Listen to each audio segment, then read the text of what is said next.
La préparation du terrain est bien évidemment la première étape dans un chantier.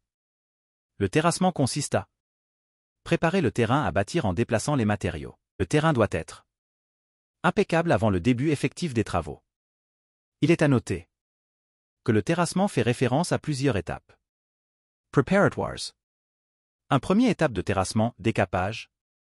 Le décapage est une méthode consistant à éliminer la couche superficielle du sol, celle qui est principalement constituée de matière végétale, sans entamer le substrat qui est la couche interne du sol. L'épaisseur de la couche à décaper varie de 20 à 30 cm. On quantifie souvent ce décapage en M2. À les différentes étapes d'un décapage de terrain. Astérisque l'étude des sols. Les travaux de décapage interviennent après une étude du sol, afin de déterminer la consistance du terrain et après l'implantation de l'emprise du bâtiment. Cette étude permet de préciser avec exactitude la nature du terrain et le type de foundations appropriées, foundations superficiales, foundations semi profondes ou fondations profondes. Astérisque l'extraction de la terre végétale. Le décapage peut être réalisé manuellement ou mécaniquement en fonction de la surface concernée. Toutefois, le décapage manuel est devenu rare et ne concerne que les terrassements de très petite taille. Astérisque le transport et le stockage de la terre. La terre extraite est stockée dans une zone délimitée sur le chantier ou à l'extérieur de celui-ci. Deux secondes étapes de terrassement, le déblai et le remblai. Astérisque déblai. Le principal objectif d'un terrassement est avant tout la planéité du sol. D'où la nécessité d'un déblaiement, également appelé décaissement ou décapage.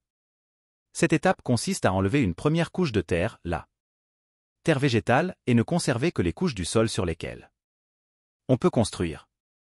Il s'agit donc d'un abaissement du niveau du sol.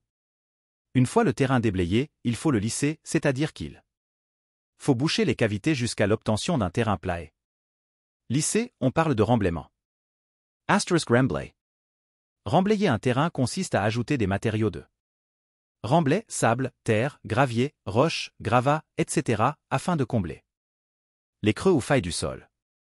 Le remblaiement d'un terrain creusé permet de l'aplanir et de combler toute irrégularité pouvant y être présente, comme il permet d'apporter une base solide à la construction.